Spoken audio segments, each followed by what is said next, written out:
Milwaukee Bucks. Yes, it does. But he's got one tonight, and this might be the first appearance on the positive side of a trend for this team on the Joe's Angle of the Day. It's the Chicago White Sox. Yes, the White Sox, Dave. They are 8-2 as a road favorite this year. 8-2. Not this year. Or not year, last 10. And they're facing the Baltimore Orioles that are 1-9 as a home dog last 10. So go with the Chicago White Sox. And if you want to play the total, he's got a bonus one for you in that same game. Baltimore is 9-1 to the over as a home dog, while the White Sox are 7-3 to the over as an away favorite. And early action in that game has been on the White Sox with Manuel Banuelos making his first start of the season, the former Yankee prospect who had a lot of injury issues and has eventually become a bullpen piece, but he'll get a start for the White Sox tonight against David Hess, who had that not near, but he had into the seventh inning with a no-hitter earlier in the season, and that's basically the highlight of Hess's major league career at this point. White Sox in a rare road favorites role. Let's look at some other baseball tonight. Diamondbacks take on the Pirates. Pirates let one get away yesterday. Led early 2-0, could not hold the lead, and took a 3-2 loss against the Giants. The Pirates are starting to look like the team we thought they would be, which is a team with a lot of good pitching, not a lot of offense, and therefore a team that's going to get involved in a lot of close, low-scoring games. They are, and believe it or not, they are the first-place Pittsburgh Pirates. Who would have thought that? And me being the big Pittsburgh fan, I'm not one of them. And wearing a Pirates jersey I'm wearing today. the Pirate jersey today. And, Dave, that loss yesterday, that one I liked because I was on San Francisco yesterday, so we stole one. But that's like the third or fourth time this year is the record that they have could be much better because they have blown. Bullpen's been shaky. Yes, they've blown at least three of them. I know there was two back-to-back early in the against St. Louis and then yesterday again. But I look at this one. The whole question is which Zach Godley is going to show up because there's a good Godley, and then there's a god-awful Godley. He's had 4 starts, 2 been good, 2 been bad, and he's been in the pattern of in and out, in and out. This is the one that's supposed to be the bad start if you continue that pattern. Joe Musgrove goes for the Pirates. Boy, he's been good. 3 starts, and now it's making people feel better about that the Garrett Cole, I can't even talk today, trade from 2 years ago because this was the main piece that the Pirates got back. When he's healthy, he is a good pitcher, Dave, and he's doing it right now in Pittsburgh. 17-5 in home games if they're on a winning streak, winning 4 or more out of their last 5 games. This is a team that's been streaky. I'll go ahead and take the Pirates tonight with Musgrove. So here we have a situational play to look at as the Phillies take on the Mets, and we'll find out whether Marco thinks this is a situation worth backing. Steven Matz is off the worst start of his major league career. It was against these Phillies last week. He faced 8 batters. 2 got on thanks to Rosario errors, but the other 6 got on thanks to just smacking the living crap out of the baseball, including 2 3-run homers. Faced 8 guys, got none out, got charged with 8 runs, and now he's facing the same team in his very next start. If you want a little add-on, by the way, the Phillies are coming out of Coors. And that's been a long-term winning angle. I'm not talking about a monster winner or anything like that, but more wins than losses going against teams in their first game out of the altitude at Coors. Philadelphia fits that in this game. And, by the way, the teams so far coming out of Coors this year are 0-2 in their first game elsewhere. Look, the money showed on the Mets this morning. I agree with it. I think the Mets are, particularly from a situational standpoint, they're the right side in this game. We've still got some injury issues on the Philly side. Don't know what Cano's status is, and I haven't checked the lineups yet. He had a little bit of elbow problem yesterday, so whether he's playing or not for the Mets, I don't know. You might want to check that at baseballpress.com. What are your thoughts on this game? Yeah, there's angles all over the place. I didn't get involved in this one for the reason I wanted to take Philadelphia because I like going against a team returning home after a long road trip. This was a 10-game road trip for the Mets, and generally that first game back, they're a little flat, especially without a day off in between. But because Matt's had that outing and he's getting to face the same team that he had it, he's going to be sky high for a good performance tonight. And Dave, generally when a veteran pitcher has an outing like he did where he didn't even get out of the first inning, you pretty much know you're going to get his best effort in the next one. Philadelphia, Jake Arrieta's been pitching a good ball for them this year. Has actually been the most consistent on the roster. His numbers, his batting average against his sinker ball is the best in baseball. Now, that some of that's attributable to a BABIP. He's had good luck on balls in play, but you got to be throwing it reasonably well to have like a 118 average against your sinker ball.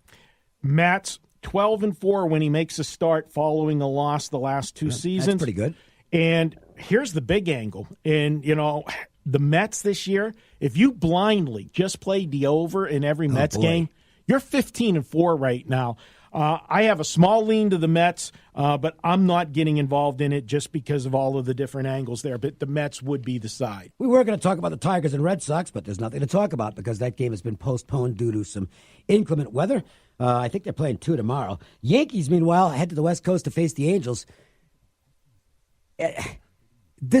We see this with one or two teams every year, and there's no rhyme or reason for it. It just happens. And right now it's the Yankees, and that's a team that just cannot keep anybody healthy.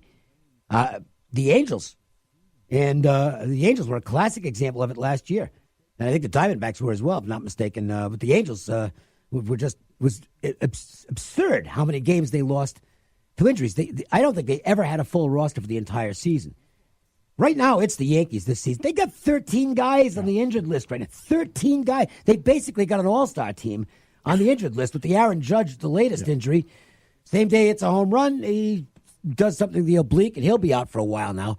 So it's kind of not really the Yankees. It's the Yankees light that are traveling west. I think this could be a tough road trip for them. They're going to have to get good pitching on this road trip because they got a lot of guys like who's that in the lineup right now. Maybe the Angels can get something done against them tonight. Now, Matt Harvey has not been good. There's no way to sugarcoat that. But the Angels at least got a win yesterday to end their losing streak. That's a positive for them.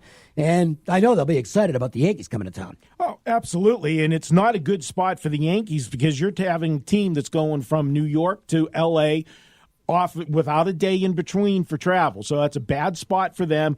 You talk about pitching. Yes, Matt Harvey's been bad all year long. But believe it or not, Dave, as bad as he's pitched, the Angels are 2-2 in his 4 starts. Yeah, they got him some runs. Get him runs. They've got him like 26 runs in the 4 starts.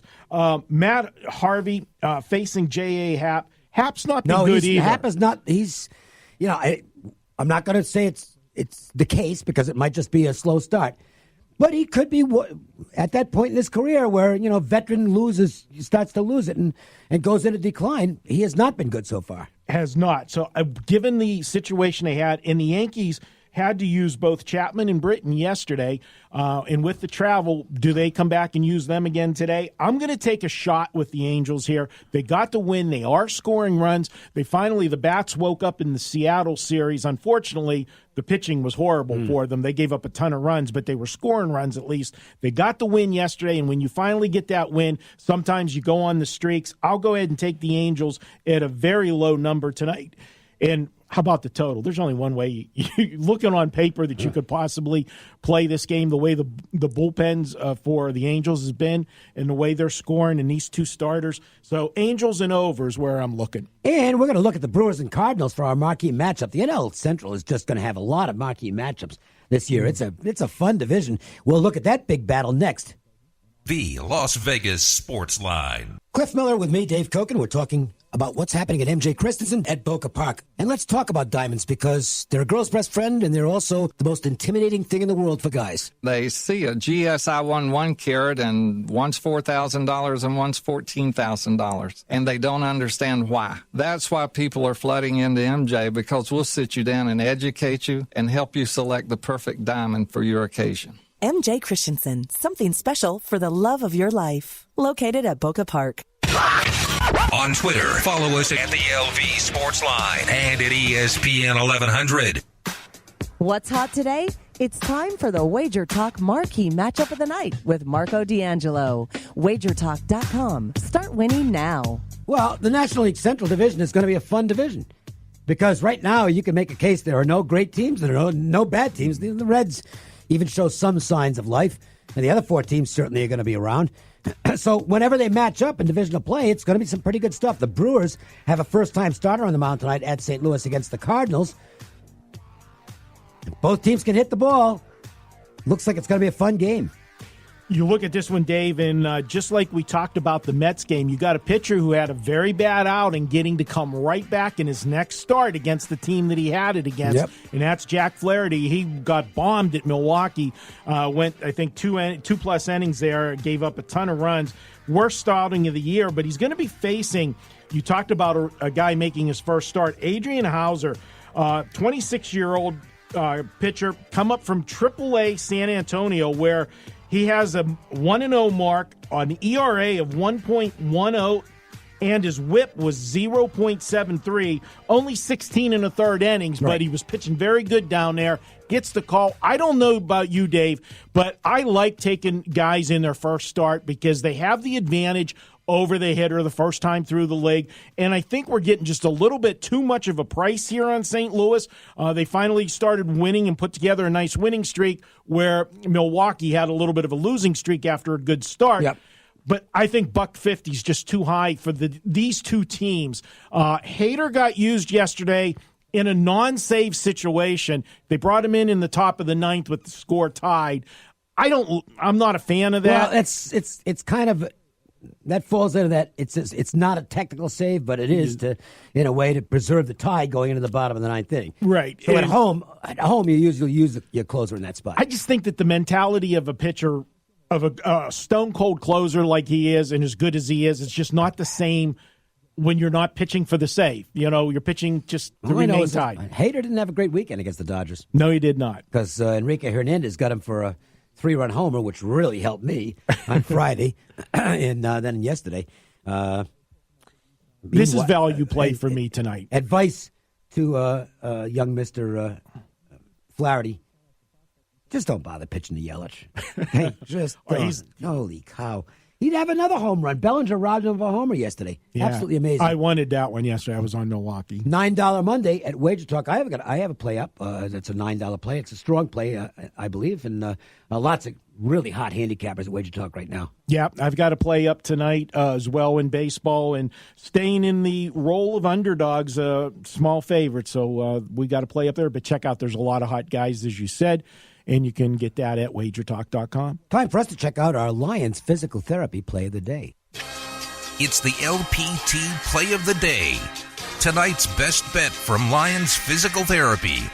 Your 5-star rated specialists. And that makes them your best bet. If you've got some post-surgery rehab that you need, if you've had an accident that involved some kind of injury and you got to get yourself back in shape, nobody's got better reviews and ratings than Lions Physical Therapy. Just do a search.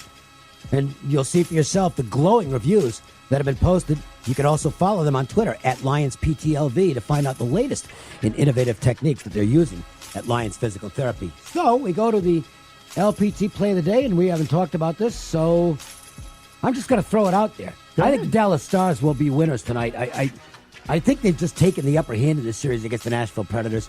Physically, mentally, looks to me like the Stars have it all going right now, and the Predators, a team that was flawed for much of the season, and a lot of those flaws are starting to show in a big way in this playoff series. So you're going to have to lay about 130 or that range. But, Marco, I think the Dallas Stars are going to close this series out tonight. Yeah, I didn't know if you were going to throw it to me or not, and I was between that one and another one. So good one, we'll go with the Dallas. Ben Bishop's just been incredible.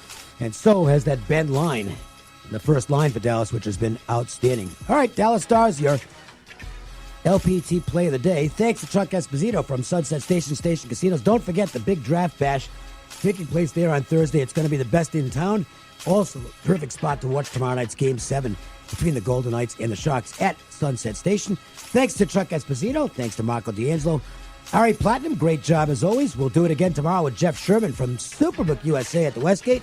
I'm Dave Cokin. Thanks for listening. Stick around. Cokin & Company's coming up next on The Sports Leader.